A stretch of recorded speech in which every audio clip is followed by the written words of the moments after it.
Your eyes can leak water because of dust, because of smoke, because of onions. But humans cry for another reason nobody fully understands. Sadness. No other animal cries emotional tears like humans do. Dogs whine. Elephants grieve. Chimpanzees scream in pain. But tears rolling down the face from pure emotion? That's almost uniquely human. Your brain treats emotional pain almost like physical pain. A heartbreak can activate the same brain regions as a broken bone. To your nervous system, rejection feels dangerous. Like survival itself is under attack. Millions of years ago, early humans couldn't survive alone. Being abandoned by the tribe often meant death. No food, no protection, no future. So evolution built an alarm system inside the human brain. When emotional bonds break, your body reacts like you're in danger. That's why emotional pain can feel crushing. Your brain thinks survival is at risk. But crying isn't just sadness leaking out. It's a full-body biological event. Your breathing changes. Your heart rate shifts. Your face turns red. Your nervous system goes into overload. Scientists found emotional tears contain different chemicals than normal reflex tears. They carry stress hormones and proteins linked to emotional states. Your body may literally be dumping stress through your eyes.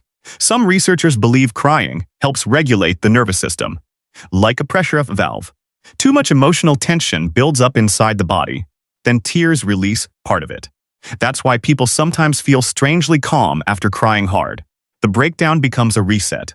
Your body slowly exits survival mode. The storm passes. But here's the weird part. Humans usually cry more around other people than alone. That changes everything. Crying may have evolved as a social survival signal. A silent message saying, "I need help. I need comfort. Don't hurt me." Human babies use crying before they can speak. It's one of the strongest sounds in nature. Parents physically struggle to ignore it. The brain is wired to react instantly. That same system stays inside adults forever. Even if we pretend we're strong. Even if we hide it. The emotional wiring never disappears. When someone cries in front of you, your brain changes too. Mirror neurons activate. Your nervous system starts syncing with theirs. You can literally feel another person's pain. That's why seeing somebody cry can make you emotional instantly, even strangers. Your brain begins copying their emotional state without permission. Researchers discovered emotional tears may even change behavior. Some studies suggest human tears carry invisible chemical signals. Signals that can reduce aggression in other people. One experiment found men became less aggressive after smelling women's emotional tears. They didn't even know tears were involved. Their brains reacted automatically, like an ancient biological code. That means crying might do more than express emotion. It may physically influence the people around you. A hidden survival tool built into human biology. But society complicated everything. For thousands of years, many cultures treated crying as weakness, especially for men. People learned to suppress it. Yet the body doesn't care about social rules. Stress still builds. Pain still accumulates. The nervous system still reaches its limit.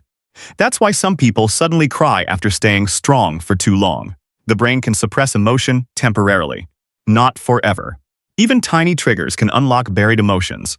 A song, a smell, an old photo, one sentence. The brain stores emotional memories differently than normal memories. Strong feelings attach themselves deeply inside neural pathways. Years later, one small reminder can wake everything up again. And not all emotional crying comes from sadness. Humans cry from happiness too. From relief. From overwhelming love. Even from winning. Scientists think intense emotions overload the nervous system either way. The brain struggles to balance itself. Tears may help regulate emotional extremes in both directions. That's why weddings, reunions, and emotional victories can trigger tears instantly. The body crosses an emotional threshold, and the eyes respond automatically. Some people cry more easily than others. Part of that comes from personality. Part comes from hormones. Part comes from childhood experiences. Women statistically cry more often than men.